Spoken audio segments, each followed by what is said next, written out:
करोड़ के दावे पर, आरोप पर आपको यकीन होता है? मानक जी, एक दावा मैं करना चाहती हूँ आज। दरअसल पिछले 4-5 दिनों से जो ये पूरा ड्रामा चल रहा है, उस डिबेट्स के दौरान मैंने पब्लिक पोजीशन ली है आम आदमी पार्टी के लिकर पॉलिसी के अगेंस्ट। तो मेरे पास ना परसों अरविंद केजरीवाल जी का फोन आया जी। उन्होंने कहा कि शुभ्रास्ता जी, आप सभी विषयों पर बात कीजिए, लिकर पॉलिसी पे बात मत कीजिए, आपके घर मैं 50 करोड़ रुपए पहुंचा दूंगा। मैं बड़ा सख्ते में आ गई कि भाई ऐसे कैसे बात हो गई। भाई मैं भी कट्टर ईमानदार हूं। मैंने कहा कि कुछ भी करिए अरविंद जी, लिकर पॉलिसी पर तो मैं टिकी रहूंगी। आपके नेता भाजपा और आपकी बात करेंगे, मैं सीधे सीधे यही पूछूंगी कि लिकर पॉलिसी पे आपका व्हाइट पेपर कहाँ है।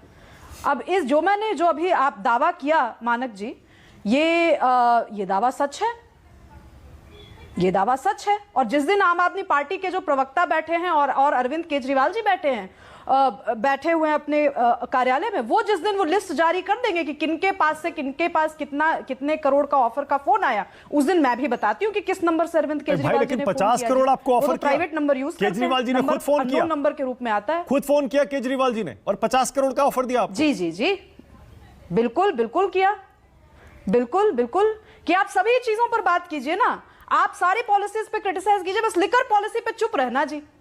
तो आपने वो ऑडियो रिकॉर्ड किया था क्या? किया होगा आपने, जरूर किया होगा।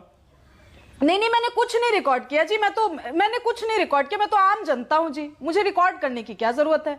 जिस दिन आम आदमी पार्टी, मैं तो जनता हूं ना, जनता तो कुछ भी बोल सकती है। कोई भी, अरे आपको पता है, देखिए एक सेकंड, ये दो बातें नहीं हो सकती शुभ्रस्ता, दो बातें नहीं हो सकती। एक तरफ सब लोग कहते हैं ये बहुत ही तेज तर्रार, बहुत ही शातिर किस्म के राजनीतिज्ञ हैं। अगर भाई शातिर नेता होगा तो वो मुख्यमंत्री होते हुए डायरेक्टली फोन करेगा और ऑफर देगा इस तरह से कि 50 करोड़ भेज देंगे। क्यों करेगा भाई? मानक जी, आपने इलेक्शंस के समय सुने नहीं थे क्या? मैं अरविंद केजरीवाल बोल रहा हूं, आपके पास 2 मिनट का समय है। आपको क्या लगता था फेक कॉल है? मैं तो यही मान के चल रही थी कि वो बिल्कुल ही रियल कॉल चल रहा था। वो वैसा फोन आया है मेरे पास। पर शुभ्रस्ता, आपको भी पता है ना, बीजेपी ने बताइए कितने राज्यों में सरकारें पलटी हैं, जाइए पीछे 5, 7, 8, 10 साल में। तो ये आरोप जब भी लगेगा उसका एनालिसिस तो होगा। वाला सवाल पूछेंगे तो मैं बिल्कुल वो बताऊंगी। जी, ये इमेज जो है, इस पे बीजेपी को काम करना चाहिए। इस पे मैं बिना लाग लपेट के ये जरूर कहूंगी, क्योंकि ये हर बार जहां पर भी सरकार बीजेपी की नहीं होती है, वहां पर अगर विपक्ष का हर व्यक्ति अगर ये कहता है तो इस इमेज पे काम करना चाहिए। लेकिन इसका पलट जवाब सब सभी पॉलिटिकल पार्टीज को ये भी है, ऑपोजिशन के जितने लोग ये कहते हैं उनको भी है कि क्या आपकी पार्टी में या क्या आपकी विचारधारा में इतना दम नहीं है कि आप अपने नेताओं को सुरक्षित रख सके? क्या आपके नेता ऐसे, मतलब आप नेशनल टेलीविजन पर बेसिकली एक्सेप्ट कर रहे हैं कि हमारे नेता बिकाऊ हैं? अगर मैं किसी ऑर्गेनाइजेशन की हेड होती और अगर मैंने वो ऑर्गेनाइजेशन बिल्कुल तिनका जोड़कर बनाया होता, मुझे शर्म आ रही होती। मैं पॉलिटिक्स से इस्तीफा दे दिया होता मैंने, कि मेरे रहते हुए इतनी बड़ी घटना हो जाती है। पर आप लेकिन खरीदने वाले को क्लीन चिट कैसे दे सकते हैं? 20 करोड़ में बिकने को तैयार हूं, यार कह रहे हैं कि मैं नहीं शुभ्रस्ता, ये कोई कंपनी नहीं है भाई, लोकतंत्र है। आप जनादेश पर चुनकर आते हैं, उसके बाद अगर आप दल बदलते हैं तो ये जनादेश के साथ धोखा होता है।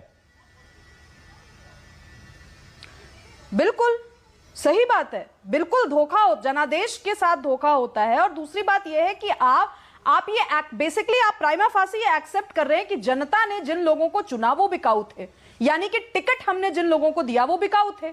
यानी इसका तो एक इंडिकेशन ये भी जाता है कि क्या आपने टिकट बांटते समय, टिकट देते समय क्या इन लोगों से चंदा वसूला था कि आज ये 50 करोड़ 800 करोड़ पता नहीं जो भी करोड़ का ये फिगर देते हैं, उस फिगर में बिकने को तैयार हैं। बीजेपी की तरफ से जो पलटवार होता है वो भी भाई गलत नहीं है कि हमने एनजीओ तो खोल के रखा नहीं है।